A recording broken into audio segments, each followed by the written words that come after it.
Asqat Muxtor. Kechiring meni odamlar.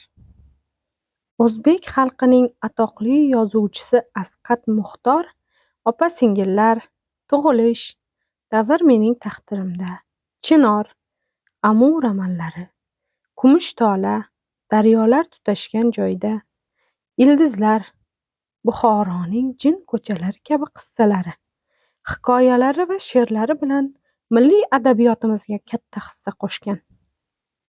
Qo'lingizdagi ushbu kitobdan adibning Kechiring meni odamlar, Etik, Chodir xayol hikoyalari va Qoraqalpoq qissasi o'rin olgan.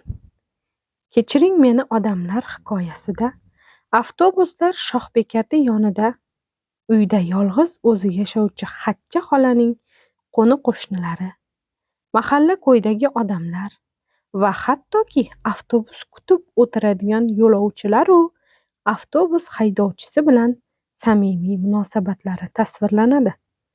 Bu munosabat shu darajaga yetadiki, bu odamlar Xachcha xolaning uyiga bemalol kiradigan, u yerda o'z uylaridek hordiq chiqaradigan darajaga yetadi.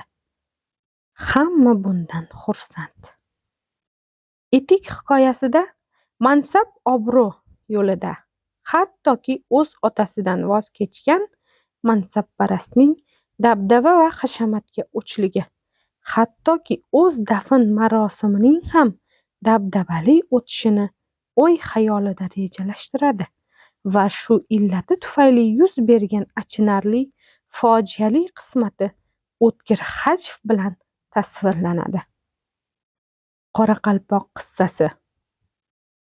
qissasida Qoraqalpoq xalqining xurofotlar, urug'lar aro nizolar, mahalliychilik tufayli bir-biriga dushman bo'lib qolgan ikki urug'i o'tkir syujetlar orasida tasvirlanadi.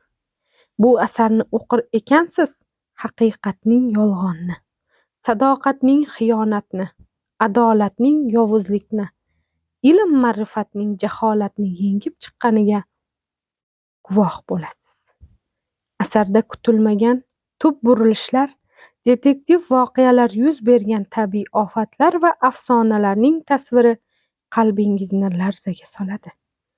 Shuningdek, asarda Japaq va Suluning orasidagi samimiy ishq-muhabbatga guvoh bo'lasiz.